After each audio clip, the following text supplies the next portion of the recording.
francebleu.fr. Le Grand Matin Sud Radio. Le petit déjeuner politique. Et c'est le petit déjeuner politique avec Adrien Quatennens, qui vous êtes de la France insoumise du Nord. Et vous êtes avec nous ce matin face à Patrick Roger. Bonjour Adrien Quatennens. Bonjour. Comment percevez-vous la démission de Gérard Collomb ? Je pense qu'il faut la lier à une ambiance générale. C'est-à-dire que la démission de Gérard Collomb est symptomatique de la décomposition en cours de la Macronie, qui est maintenant très avancée. On pourrait même parler d'agonie.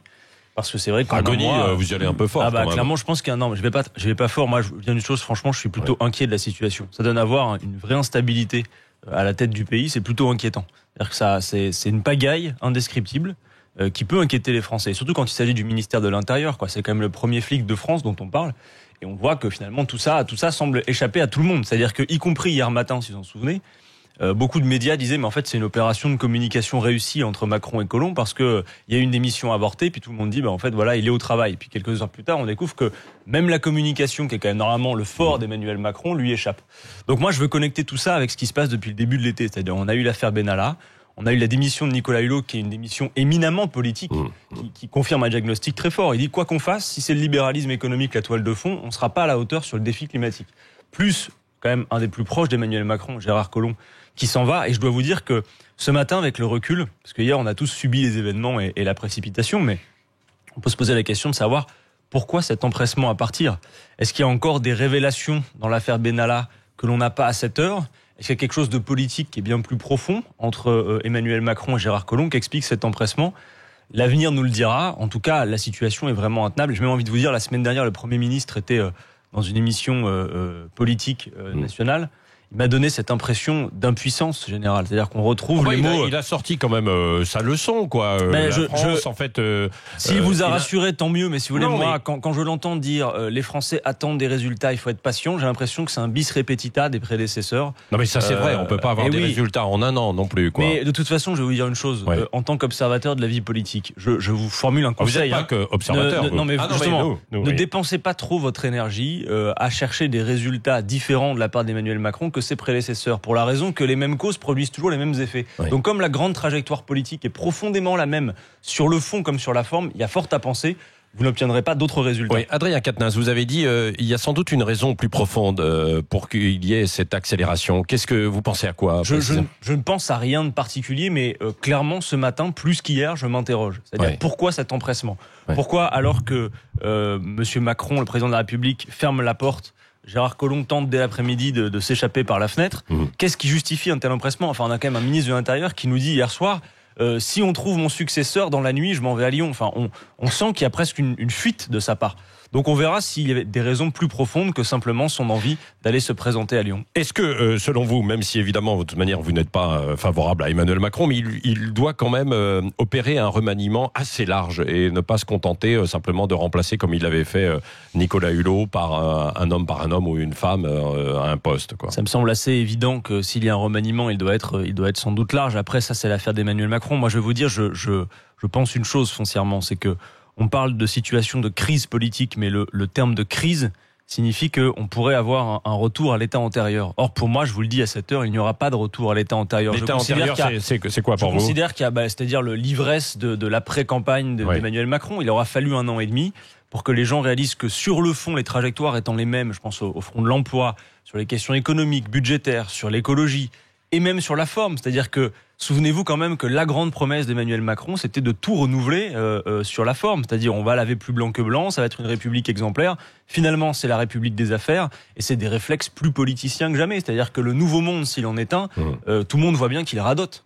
Donc on a une promesse qui est du coup rompue, et je pense effectivement qu'il aura fallu qu'1 an et demi, c'est assez peu, après l'élection présidentielle pour que les Français se rendent bien compte de ce qu'ils avaient sous les yeux. Emmanuel Macron disait... C'est peut-être la jeunesse, pour le coup, vous qui êtes justement un jeune, c'est pas facile de renouveler la politique. Non, mais... quand on vient comme ça d'une position où on veut tout changer, tout révolutionner, on voit que c'est pas simple quand même, non ? Je pense que ça tient moins à la question du jeunisme ou de la forme que des grandes décisions sur le fond. Enfin, rapidement, regardez François Hollande, Nicolas Sarkozy, Emmanuel Macron, lequel de ces trois-là remet en cause le libéralisme économique, qui reste la toile de fond, la compétition généralisée ? Aucun.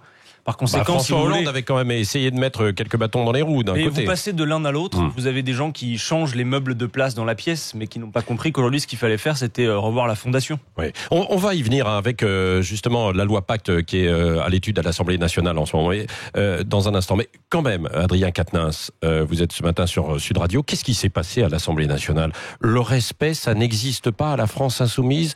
Pourquoi avoir brandi des pancartes? Bon débarras à l'adresse de Manuel Valls hier. D'abord, vous remarquerez que bon débarras, c'est pas dégage, c'est une prise d'acte. On prend acte de son c'est départ. la même chose, oui. Je vais vous dire une chose. Moi, hier, certains députés de la majorité ont parlé d'indignité quand nous avons sorti ces pancartes. Je vais vous dire une chose, c'est mon avis, vous pouvez ne pas le partager. Moi, je considère que ce qui est indigne, c'est d'avoir le nouveau monde pléthorique qui applaudit un député fantoche parce que depuis 15 mois, le siège de Manuel Valls à l'Assemblée nationale prend la poussière. Alors vous pouvez penser ce que vous voulez. Mais moi, mon avis, c'est que dans le niveau de désaffection qu'il y a entre le citoyen et le politique, la personne de Manuel Valls et son comportement, on a quelqu'un qui est indemnisé depuis 15 mois.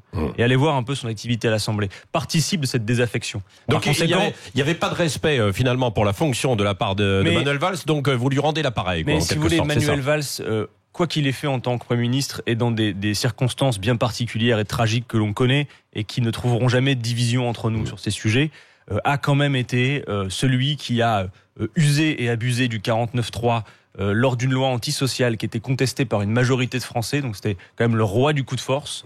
C'est quelqu'un qui a osé inventer la déchéance de nationalité. Bon, si vous voulez, c'est clair que pour quelqu'un comme moi, il ne me laisse pas une très bonne opinion. Voilà. Et donc, voir le nouveau monde applaudir quelqu'un qui en plus n'est pas à sa place de député en conséquence depuis de nombreux mois, alors qu'on a vraiment une crise politique qui fait que nos concitoyens ont besoin de voir des élus pleinement à leur tâche. Je trouve que ce n'était pas digne pour le coup de leur part. Et le Nouveau Monde ferait bien de s'interroger parce que ce signal qu'ils ont donné à voir hier de cette standing ovation, je trouve, est absolument délétère de leur part quand on considère l'activité récente de député de Manuel Valls. Oui, venons-en, Adrien Quatennens, donc à la loi Pacte. C'est sur l'économie, améliorer nos entreprises, notamment la compétitivité d'une façon générale. Vous êtes le chef de file des Insoumis sur le texte. Alors, on va pas aller en profondeur sur ce texte parce qu'il y a énormément de choses. Mais non, mais sur la privatisation, vous êtes contre déjà sur les privatisations? Moi, je voudrais vous dire sur ce texte, c'est vrai que c'est très technique et on va éviter d'être trop technique ce matin. Mais en gros, si vous voulez, ce texte participe d'une trajectoire qui consiste à dire notre économie serait bloquée par des règles trop contraignantes, microéconomiques, et il suffirait de lever ces règles pour que l'économie reparte. Moi, je vous le dis sincèrement, je n'ai jamais vu que lever des règles, d'ailleurs, il faut faire la démonstration que les règles sont toujours inutiles, souvent elles ne le sont pas, lever des règles serait une condition pour relancer l'activité du pays. On n'a jamais vu que en augmentant les seuils sociaux... Il y a beaucoup de réglementations qui pénalisent des entreprises. Quoi. Vous vous souvenez du Code du travail? On nous avait dit le Code du travail est trop épais, on n'y comprend plus rien. Vous savez pourquoi le Code du travail est trop épais? Parce que de multiples dérogations patronales ont été obtenues qui n'ont eu de cesse qui n'ont eu de cesse de l'épaissir. Et d'ailleurs, je vous le dis, le nouveau Code du travail sous Macron est plus épais que le précédent, ça peut vous intéresser. Donc en gros, cette loi Pacte, elle procède de trois grandes choses. D'abord, un accroissement de la financiarisation de l'économie, et pour nous, c'est le cancer de l'activité. C'est-à-dire que la prédation du capital sur le travail est véritablement le cancer de l'activité. Enfin, en 20 ans, les dividendes ont augmenté de plus de 200% dans le pays. Dans le même temps, le salaire moyen, il a augmenté de 14%. On voit donc bien ce qui apparaît sous nos yeux, malgré le bond de productivité qu'il y a eu entre-temps. Ensuite, on nous dit, il faut travailler sur, vous savez, les fameux seuils sociaux, qui prétendument, alors en plus, on parle de blocage psychologique, ferait qu'on hésite à embaucher parce qu'on franchit un seuil qui donne certaines obligations. Moi, je suis désolé, je vous le dis très tranquillement ce matin à votre micro, mais je ne crois absolument pas qu'une entreprise qui a les carnets de commandes pleins et dont l'activité économique est en plein essor... Vous prenez l'exemple d'une entreprise qui marche bien, mais il y en a d'autres qui ont du mal. Et mais justement, travaillons là-dessus. Travaillons là-dessus, c'est-à-dire que vous ne me ferez pas croire que si on règle la question en amont des carnets de commandes et de l'activité, une entreprise renonce à s'accroître parce qu'elle doit fournir quoi? Un règlement intérieur à ses salariés ou un local déjeuner? C'est-à-dire c'est quand même ça qu'on nous dit. C'est-à-dire qu'on nous dit presque le fait de devoir fournir un lieu où déjeuner est un blocage pour accroître l'activité. C'est prendre le problème par le petit bout de la lorgnette. Moi, je le dis, on ne réglera pas le problème de la situation de l'emploi et de l'activité dans notre pays sans en passer par une profonde bifurcation du modèle. C'est-à-dire que on voit bien que c'est un modèle qui est en panne et le défi climatique le montre aussi. Par contre, je vous le dis, la planification écologique, le programme de la France Insoumise, c'est un programme qui est intensif en activité, intensif en emploi. Donc il y a des choses... Vous parlez justement du modèle économique et puis de notre environnement. La voiture électrique, vous êtes favorable ou pas? Mais bon, ça peut participer. Mais il y a le mondial de l'auto moi, je pense vraiment, je vous le dis avec gravité.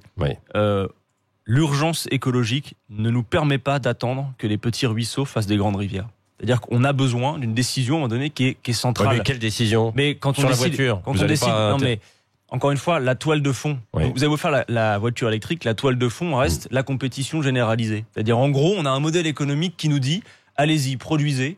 Sinon, on va se faire manger par les Chinois. Mais voilà, mais c'est ça.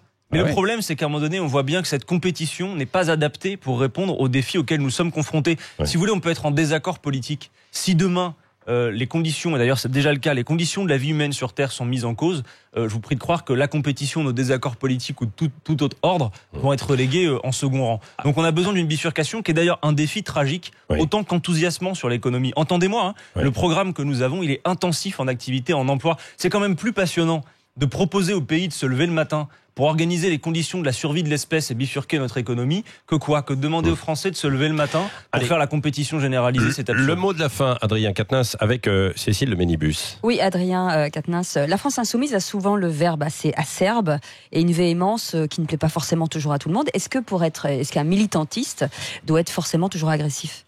Absolument pas. Et d'ailleurs, je vous prie de croire une chose, c'est que, vous savez, nous n'injectons pas de la colère dans le pays par notre manière de fonctionner. Cette colère, elle existe. Et c'est pas la France insoumise qui en est à l'origine. Nous, on prend acte de cette colère.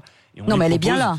Elle est là, elle est dans le pays, et nous, on lui propose une issue positive. C'est-à-dire qu'aujourd'hui, et d'ailleurs, on le voit partout en Europe, cette colère s'exprime.